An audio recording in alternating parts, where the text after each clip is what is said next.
traditionnelle, c'est-à-dire qu'au lieu de le mettre dans une plaque avec des feuilles de papier azime autour, on va le rouler sur une plaque de marbre.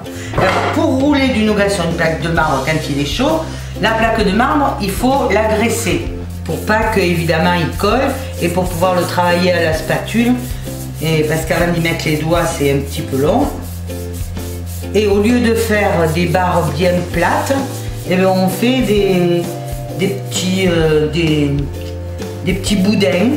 Et ça fait d'ailleurs qu'une fois que c'est coupé en morceaux, c'est très joli. Il y a 600 g de miel dans ce pot, donc on va mettre 600 g de miel et on mettra 600 g d'amandes. Bon, alors une goutte de vinaigre, ce qui permet de garder au nougat une couleur ambrée parce que ça retarde le fait qu'il risque de foncer et de brûler. Donc c'est un retardateur, c'est bien. Une goutte de vanille parce que de toute façon, nougat noir, il faut quand même qu'il soit parfumé. Nougat noir pour avoir les amandes qui vraiment pètent bien, qu'on puisse l'entendre. Parce que quand on dit qu'une amande elle pète, il ne faut pas avoir l'oreille tendue comme ça. Parce qu'en général, c'est une vraie mitraillette. Quand elles sont bien sèches, si là elles sont vraiment sèches, c'est ce que je pense, vous entendez la différence de bruit? Regardez, là. Hein? Alors ça, c'est parfait. Voilà.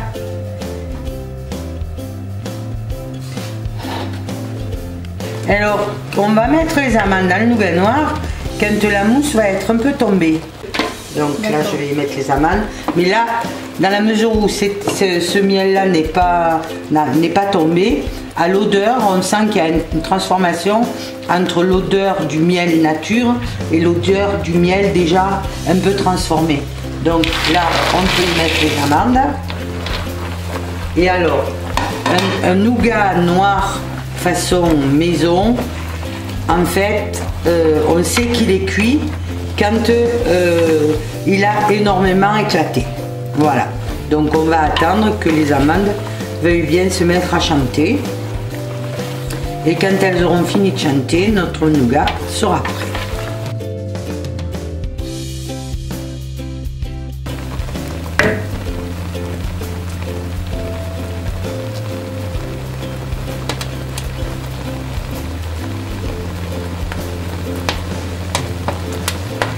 Alors, voilà. Hein? Oups.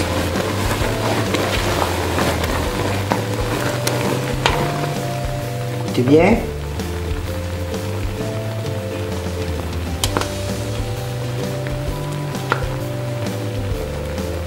Donc ça ne peut pas passer inaperçu. Hein? Et encore là, elles font pas beaucoup de bruit, mais elles peuvent faire beaucoup plus de bruit que ça.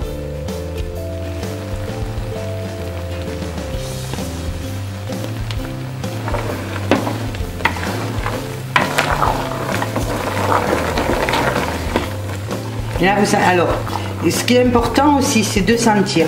Parce qu'à aucun moment, il faut que le nougat vous donne au nez une impression de quelque chose de âcre. Il faut que ça reste dans un parfum qui est très délicat. Et de toute façon, ça se sent très rapidement quand ça vient vers l'âcreté qui devient désagréable au nez. Hein. Là, vous voyez l'odeur comme elle est délicate. Quand, quoi que ce soit que l'on fasse, il faut toujours faire jouer la totalité de ses sens.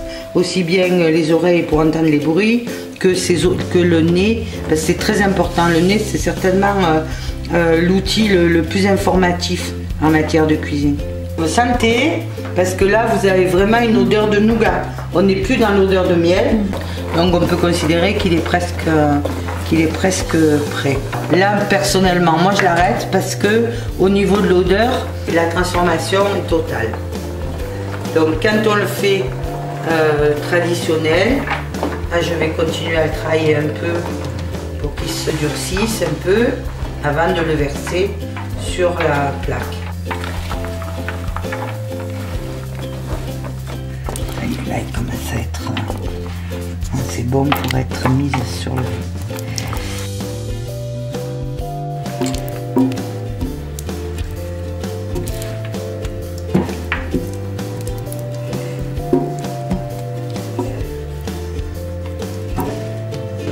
Le couteau, puisque c'est ce qui va me permettre de travailler mon miel. Parce qu'au début, évidemment, c'est un peu chaud. Alors, ce qu'il faut faire quand c'est comme ça, quand on le fait comme ça, le nougat, c'est ramener toujours le nougat par-dessus, sur lui-même, hein, de façon à ce que chaque fois qu'il y a du nougat dessous, on le ramène par-dessus. Voilà, jusqu'au moment où on va pouvoir le travailler en barre. Ne pas laisser tomber le nougat, le miel au fond. C'est surtout ça l'important, c'est toujours le ramener dessus pour qu'il enrobe bien les amandes.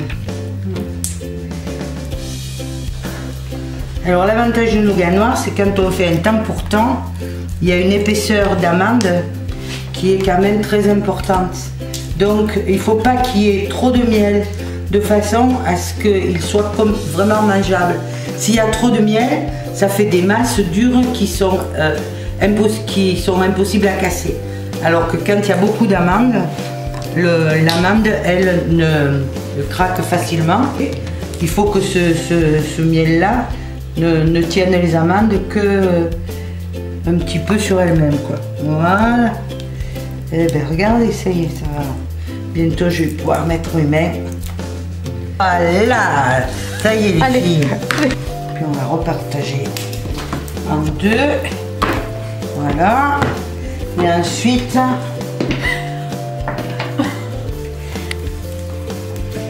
et après, voilà.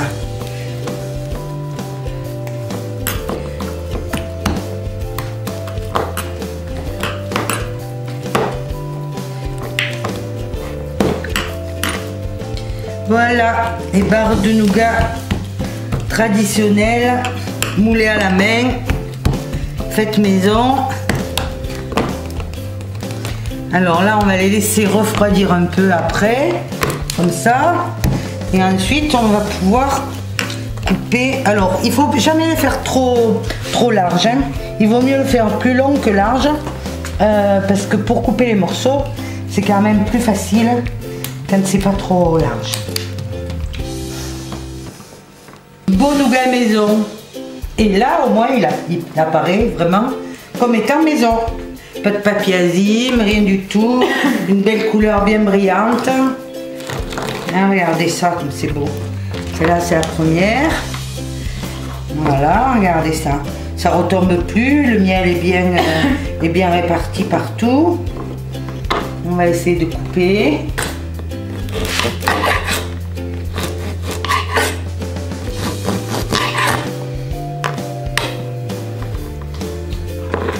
Alors l'avantage, c'est que tu peux regarder en barre, en demi-barre, en quart de barre, en faire en morceaux. Voilà. 3. Voilà, ça fait des petites barres à offrir, par exemple. Voilà. Les amandes, elles sont grillées et agréables. Elles ne sont pas brûlées. Si elles étaient plus foncées, elles auraient un goût trop fort par rapport au miel. Alors que là, on est dans l'équilibre des parfums.